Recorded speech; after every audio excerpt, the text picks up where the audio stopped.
Salut les pirates! Beaucoup de choses se sont passées pendant que Luffy était au pays de Wano et aussi sur l'île d'Egghead. Cependant, par coïncidence, il n'a pas été informé de plusieurs événements importants dans le monde. Peut-être que les seules choses dont Luffy est au courant sont les incidents qui ont eu lieu lors du rêverie et aussi concernant les Shichibukai, notamment en rapport avec Buggy devenant un Yonkou et la création de la Cross Guild. Cependant, il y a encore beaucoup de choses que Luffy ne sait pas, comme par exemple l'attaque de Barbe Noire sur les Amazones, la défaite de Garp face aux pirates de Barbe Noire et bien plus encore. Suivez-moi et je vais vous montrer exactement tout ce que Luffy ignore sur ce qui s'est passé dans le monde entier. Cependant, il y a plusieurs événements que Luffy ignore encore dans ce monde, et l'un d'eux concerne l'attaque de Barbe Noire sur l'île des Amazones. Pendant que Luffy était à Wano, Teach a envahi la terre des Kuja dans le but de voler le Mero Mero no Mi, le fruit du démon appartenant à Boa Hancock, avec l'intention de l'ajouter à son arsenal de pouvoir. L'attaque a été dévastatrice, et les Amazones ont rencontré de grandes difficultés pour protéger leur chef. Mais alors que tout semblait perdu, Silvers Rayleigh, le légendaire roi des ténèbres, est apparu. Avec sa présence imposante et une démonstration impressionnante de force et de haki, il a réussi à faire fuir Barbe Noire, mettant un terme au plan de Teach. Cependant, l'incident ne s'est pas bien terminé, car Barbe Noire a capturé Koby, le héros de la marine, et l'a emmené à Hachinosu, sa base. Tout cela s'est passé pendant que Luffy poursuivait son voyage à Wano, complètement inconscient de ces événements. This is darkness. It absorbs all Devil Fruit powers.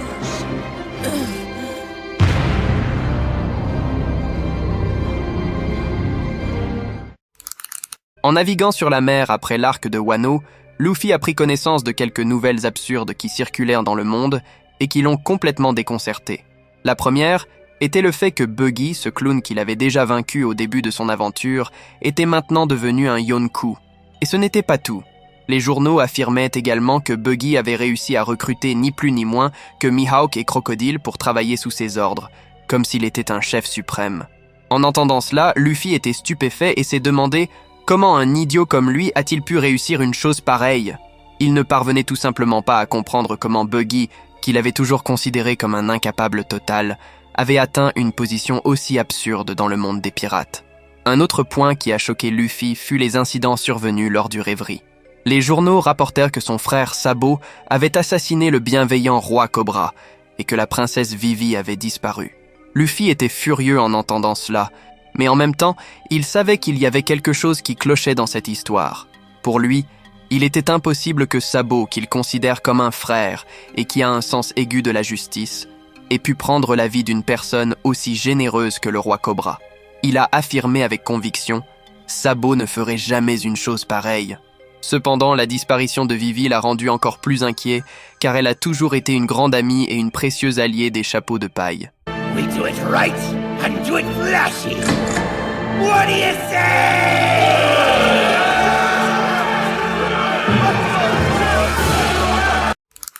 Un autre événement dont Luffy ignore totalement l'existence concerne son plus grand modèle, Shanks, le roux. Peu après avoir quitté Wano, le roux a été contraint de gérer une situation inhabituelle sur son territoire.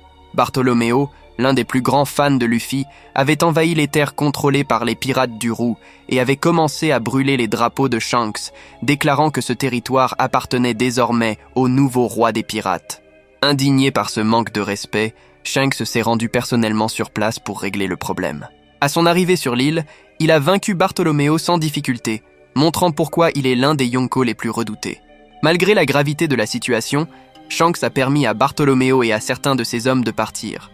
Cependant, Yasopp, qui ne partage pas la même patience, a pris des mesures drastiques.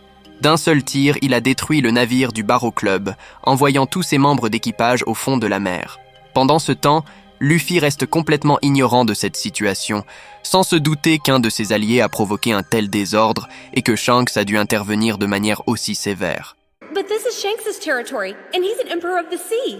Screw that! I don't care about no damn emperor!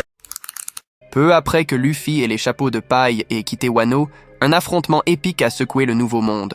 La bataille entre Shanks et Eustace Kid, confiant après ses victoires à Wano, a osé défier le roux, croyant qu'il pourrait revendiquer la gloire d'un combat direct contre un Yonkou.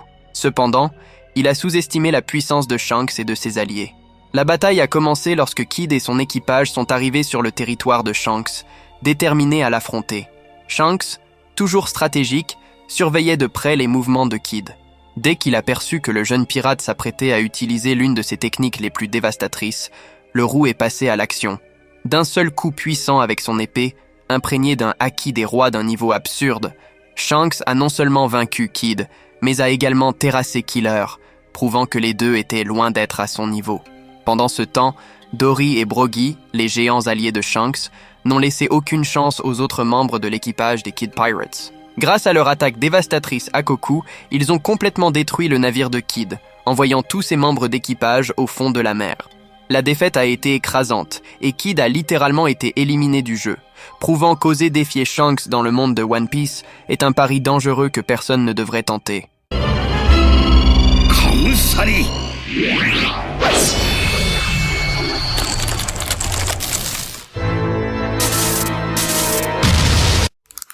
Un autre événement choquant qui a bouleversé le monde des pirates, sans que Luffy ne s'en rende compte, Barbe Noire, toujours à la recherche de pouvoir et d'avantages stratégiques, a attaqué les pirates du Heart, dirigés par Trafalgar Law sur l'île Winner. Le combat a été brutal, Barbe Noire montrant pourquoi il est l'un des Yonkos les plus redoutés. Avec son équipage composé de monstres comme Van Augur, Shiryu et Burgess, Teach a apporté une destruction totale aux pirates du Heart. Le sous-marin Polar Tang, symbole de liberté pour l'équipage de Law, a été impitoyablement détruit, laissant les pirates de l'eau complètement vulnérables. Malgré la puissance impressionnante du haki et les capacités de Trafalgar Law avec l'Ope Ope no Mi, lui et ses alliés n'ont pas pu résister à l'offensive dévastatrice de Barbe Noire. Au moment le plus critique, alors qu'il semblait que Law allait être capturé ou tué, son second Beppo s'est transformé en sa forme Sulong grâce à la puissance de la pleine lune. Avec une force et une vitesse incomparables, Beppo a saisi Law et s'est échappé, laissant derrière lui une scène de destruction totale. L'équipage de Barbe Noire, satisfait de cette victoire écrasante, a encore renforcé la réputation de Teach comme une force imbattable dans le Nouveau Monde. Le sort de Law et de son équipage reste incertain, mais une chose est sûre, le monde des pirates devient de plus en plus chaotique.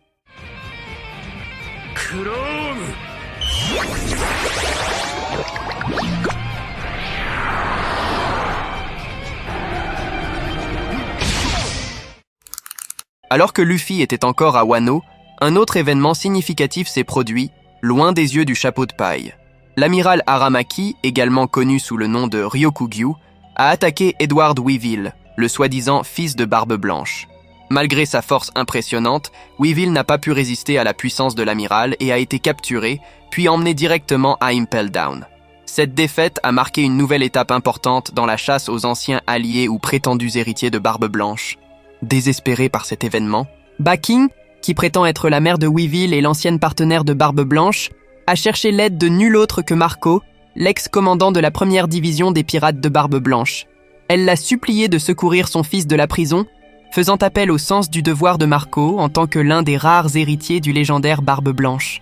Bien que Marco se soit éloigné de la vie de pirate et vive maintenant paisiblement dans le village de Sphinx, cette requête l'a placé dans une situation délicate. Cette situation rappelle une fois de plus comment l'héritage de Barbe Blanche continue d'influencer le monde, même des années après sa mort, tandis que le sort de Weevil reste désormais incertain à Impel Down. Approval to give them hell! Oh yeah, mommy? I'm gonna rip them apart then! In the name of Whitebeard, I'll stop all of you! Cependant, il ignore encore l'un des événements les plus terrifiants qui se sont récemment produits, la destruction massive du royaume de Lulusia.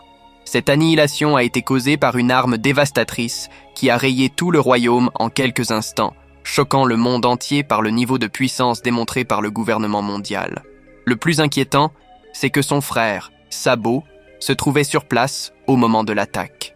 Une fois de plus, Sabo a échappé de justesse à l'explosion, mais cette tragédie a profondément bouleversé les révolutionnaires. Si Luffy apprenait que son frère avait été si près d'être éliminé, il serait certainement furieux de l'audace du gouvernement mondial, capable d'utiliser une arme aussi cruelle et impitoyable contre une nation entière.